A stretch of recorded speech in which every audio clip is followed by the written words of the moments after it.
27,86,000 high quality MD drugs સાથે શરીફ ખાન ઉર્ફે જનકસિંહ ચૌહાણ અને ભરત ભારતી ગોસ્વામી નામના બે આરોપીને ઝડપ્યા છે।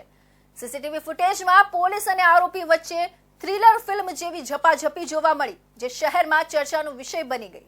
પોલીસે બાતમીના આધારે કતારગામ વિસ્તારમાં પીપલ્સ બેંક પાસે માધવ ચોક નજીક આ શંકાસ્પદ ઇસમોની રેકી કરી, જ્યારે તેઓ સફેદ કપડાં અને કાળા શોલ્ડર બેગ સાથે ડ્રગ્સ સપ્લાય કરવા પહોંચ્યા, ત્યારે જ ક્રાઇમ બ્રાન્ચની ટીમે દબોચી લીધા।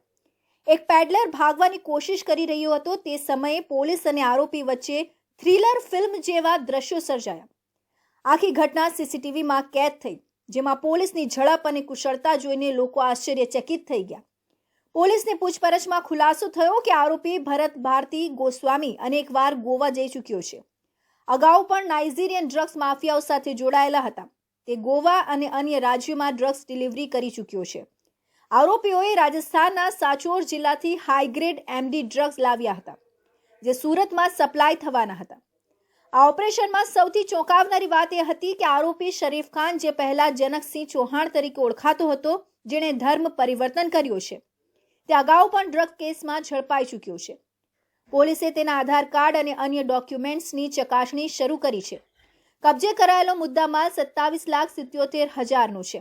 એમડી ડ્રગ્સ 268.600 ગ્રામ, 26,86,000, મોબાઈલ ફોન 3, 50,000, લેપટોપ ચાર્જર 30,000, આધાર કાર્ડ, પાન કાર્ડ, મતદાર કાર્ડ, રોકડ રૂપિયા 11,000 અને શોલ્ડર બેગ જેમાં ડ્રગ્સ છુપાવવામાં આવ્યા હતા, જપ્ત કરાયા છે। આ બંને આરોપીઓ વિરુદ્ધ એનડીપીએસ એક્ટ 1985ની કલમ 8C, 20B, IB 29 હેઠળ ગુનો નોંધવામાં આવ્યો છે।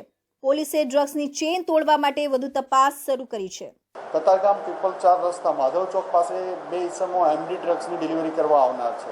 આ બાતમી આધારે એમને પંચો સાથે ત્યાં રેડ કરતા બે ઇસમોને પકડી પાડવામાં આવ્યા છે। પોલીસે જ્યારે રેડ દરમિયાન આ બંને ઇસમોએ ભાગાભાગી કરી હતી, પરંતુ પોલીસે એમને સતર્કતાથી અને પીછો કરીને પકડી લીધા। આ બંનેને પકડતા અને આમની ઝડપી કરતા આમની પાસેથી અંદાજે 270 ગ્રામ જેવું ખૂબ સારી ક્વોલિટીનું એમડી ડ્રગ્સ મળી આવ્યું છે। ક્રાઇમ બ્રાન્ચના ડીસીપી ભાવેશ રોજિયાએ જણાવ્યું હતું કે આ ડ્રગ્સ રાજસ્થાનથી ગુજરાત અને તેનાથી પણ આગળ કયા શહેરોમાં સપ્લાય થવાના હતા। ક્રાઇમ બ્રાન્ચ આ દિશામાં તપાસ ચલાવી રહી છે। એનડીપીએસ એક્ટ હેઠળ ગુનો દાખલ કરવામાં આવ્યો છે અને હવે પોલીસ ડ્રગ્સ સિન્ડિકેટના અન્ય સભ્યો સુધી પહોંચવાનો પ્રયાસ કરી રહી છે।